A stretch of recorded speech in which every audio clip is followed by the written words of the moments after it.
Bienvenue sur Reddit, le meilleur de Reddit mais en français. N'oubliez pas de liker la vidéo et de vous abonner. Aujourd'hui, je vous raconte plusieurs histoires de redditeurs justiciers et justicières. La première histoire s'intitule J'ai démasqué une harceleuse et elle l'a payé cher. En 2013 à peu près, il existait un subreddit créé et alimenté par des personnes qui s'amusaient à se moquer de personnes grosses. En gros, des personnes misérables dans leur propre vie prenaient en photo des personnes en surpoids ou obèses pour que d'autres personnes misérables puissent se moquer d'elles. Quand j'ai su que ça existait, j'y croyais pas. Je suis allé voir par moi-même. J'ai cliqué sur quelques posts et c'était aussi horrible que ce qu'on peut imaginer en entendant la description. Heureusement, ce subreddit a été supprimé il y a quelques années. Une publication sur laquelle je suis tombé était particulièrement horrible. Une fille à l'université a posté une photo d'une de ses camarades en salle de classe. J'étais en rage. Une salle de classe est censée être un endroit où les élèves se sentent en sécurité, et cette meuf l'utilisait comme un lieu pour trouver du contenu pour un des recoins les plus dégoûtants d'Internet. Je suis allé voir les publications de cette réditrice et j'ai découvert avec horreur que ça faisait des mois qu'elle faisait ça. Il y avait une bonne douzaine de photos de ses camarades dans des salles de classe. J'étais tellement énervé et triste pour ces personnes prises en photo à leur insu. Je pouvais pas laisser passer ça. J'ai mis mon plus joli chapeau de Miss Marple et je me suis mise au boulot. J'ai lu chacun de ses posts et commentaires Reddit. J'ai trouvé l'université à laquelle elle allait, où elle travaillait, et j'avais une idée de son prénom. Après plusieurs heures, j'ai fini par trouver son nom complet. J'ai cherché son nom sur le site de son université et sur les réseaux sociaux, où j'ai trouvé une photo d'elle au boulot.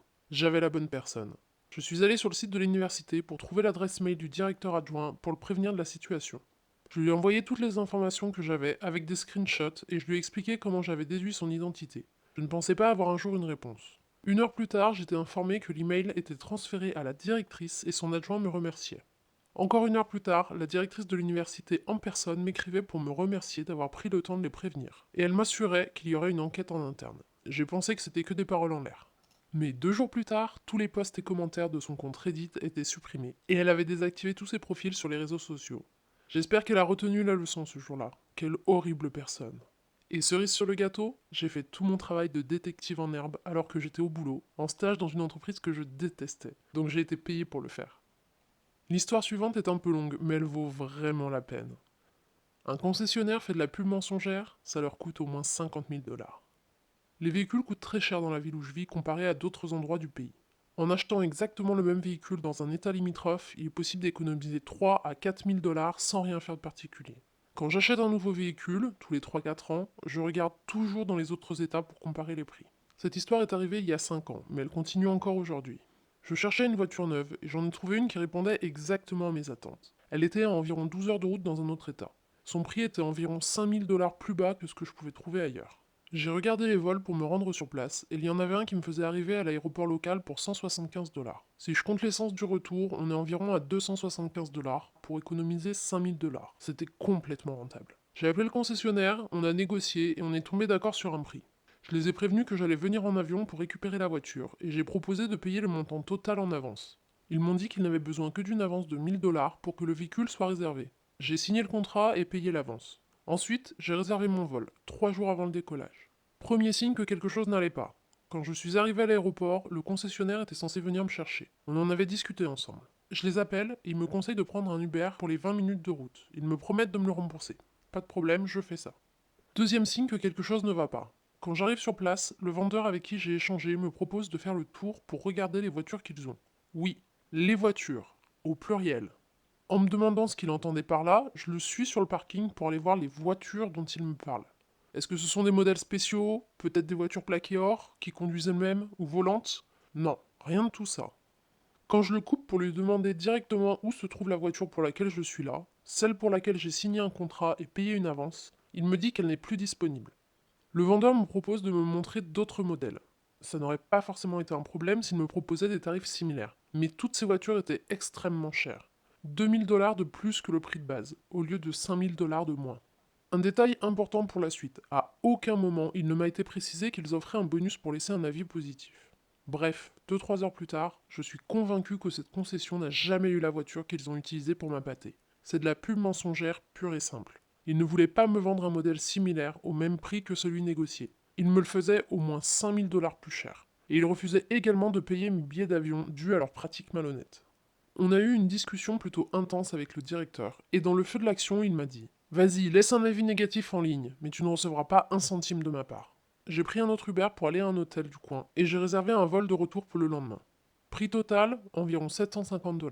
Mais j'ai décidé de faire exactement ce qu'il m'a dit. Les avis Google pour ce concessionnaire tournaient autour de 4,5 sur 5 pour 400 avis au total. Plutôt pas mal pour ce genre d'entreprise. Ce soir-là, alors que j'étais dans ma chambre d'hôtel, j'avais du temps à tuer. J'ai passé la soirée à créer de nouvelles adresses mail pour pouvoir laisser des avis négatifs.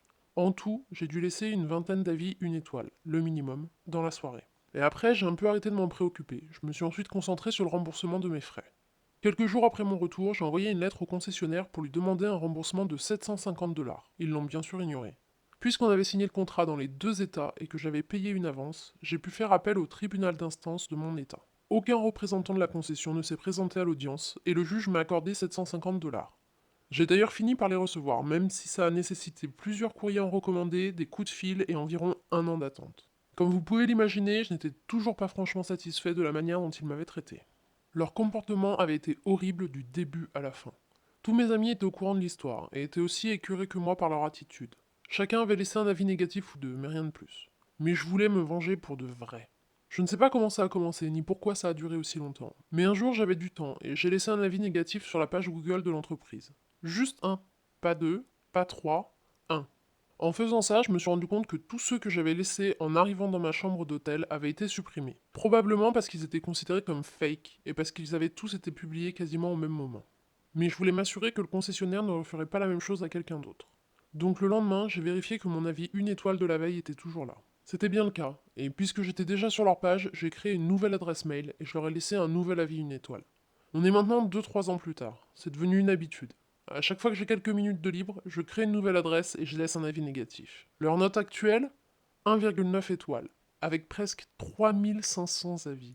Je suis personnellement responsable d'au moins la moitié de ces avis. Si vous allez sur le site web de l'entreprise, vous tombez sur une énorme bannière en haut de la page qui propose un bonus de 50 $ pour les clients qui laissent un avis 5 étoiles. Et c'est comme ça depuis que j'ai commencé à laisser régulièrement des avis négatifs. En supposant que j'ai laissé la moitié des avis, avec les 3500 avis qu'ils ont aujourd'hui, ils ont dû payer 50 $ par avis pour au moins 1000 avis, probablement bien plus. En gros, ils ont mis en place cette offre et payé au grand minimum 50 000 $ pour avoir de bons avis, et leur moyenne continue de baisser régulièrement. Ils n'auraient vraiment pas dû me dire de laisser un avis négatif en ligne. Et puisqu'on est sur le sujet des avis en ligne, l'histoire suivante s'intitule Une église m'attaque en justice pour un avis en ligne. J'habite en Allemagne. On est un peuple très procédurier, tellement que les entreprises peuvent faire un procès à une personne qui aurait laissé un avis négatif en ligne. D'ailleurs, dans la loi allemande, c'est à l'individu de prouver que l'avis est justifié et décrit exactement ce qu'il s'est passé. Sinon, il peut être obligé de retirer son avis et de payer les frais légaux de l'entreprise. Je suis artisan et j'ai fait des travaux de rénovation sur une église dans une petite ville. L'église ne m'a pas payé. J'encaisse 50% du total avant de commencer, et l'église a refusé de me payer la seconde moitié à la fin des travaux. L'église n'avait qu'un seul autre avis en ligne. J'ai donc laissé un avis qui expliquait qu'ils avaient refusé de me payer ce qu'ils me devaient. J'ai immédiatement reçu une lettre de l'avocat de l'église qui exigeait que je retire cet avis, sans quoi il me ferait un procès. L'église pourrait tout à fait prétendre qu'il m'avait payé en espèces et je serais en tort selon la loi allemande.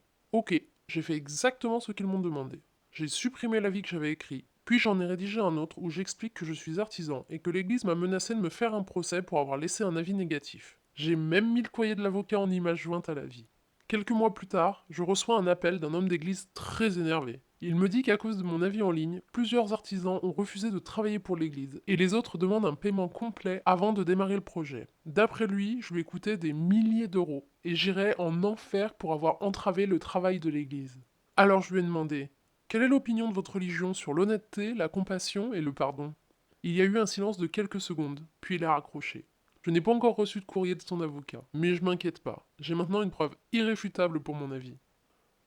Je sais pas vous, mais moi j'adore ces histoires de petites vengeances où la personne fait exactement ce qu'on lui a dit de faire.